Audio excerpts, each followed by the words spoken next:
கடவுள் கையால் எழுதின ஓலைச்சுவடி இந்த இடத்துல இருக்கு. சிவபெருமான் தன் கையாலேயே எழுதிய அதிசயங்கள் நிறைந்த ஓலைச்சுவடியா? மொத்தம் திருவாசக ஓலைச்சுவடி 3 இடத்துல இருக்கு. சிவனின் கோயிலில் காலடி வைத்தால் மனிதனுக்கு நடக்கும் அதிசயங்கள். உள்ள இருக்க உயிருடைய வடிவத்தை உணர வைக்கக்கூடிய இடம் இந்த இடம். ஓலைச்சுவடியில் எழுதப்பட்டிருக்கும் 5 தெய்வீக வார்த்தைகள்.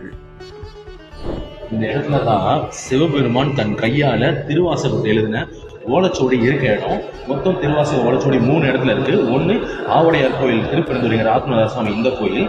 இந்த கோயில் இருக்க ஓலைச்சுவடியில என்ன எழுதியிருக்கு, என்ன அம்சம் இருக்குன்னா, சிவபெருமான் எழுதி நமச்சிவாய வாழ்க நாதன் தாழ் வாழ்க அப்படிங்கிற வாசகத்தை எழுதின ஓலைச்சுவடி இந்த இடத்துல இருக்கு. வாழ்க்கையில ஒரு தடவை இந்த இடத்த வந்து பாத்துருங்க. புதுக்கோட்டை மாவட்டத்தில் ஆவுடையார் கோவில் ஆத்மநாத சுவாமி கோவில் அமைந்துள்ளது. சிவனின் கோயிலாக கருதப்படும் இங்கு ஓர் அதிசய சம்பவம் அரங்கி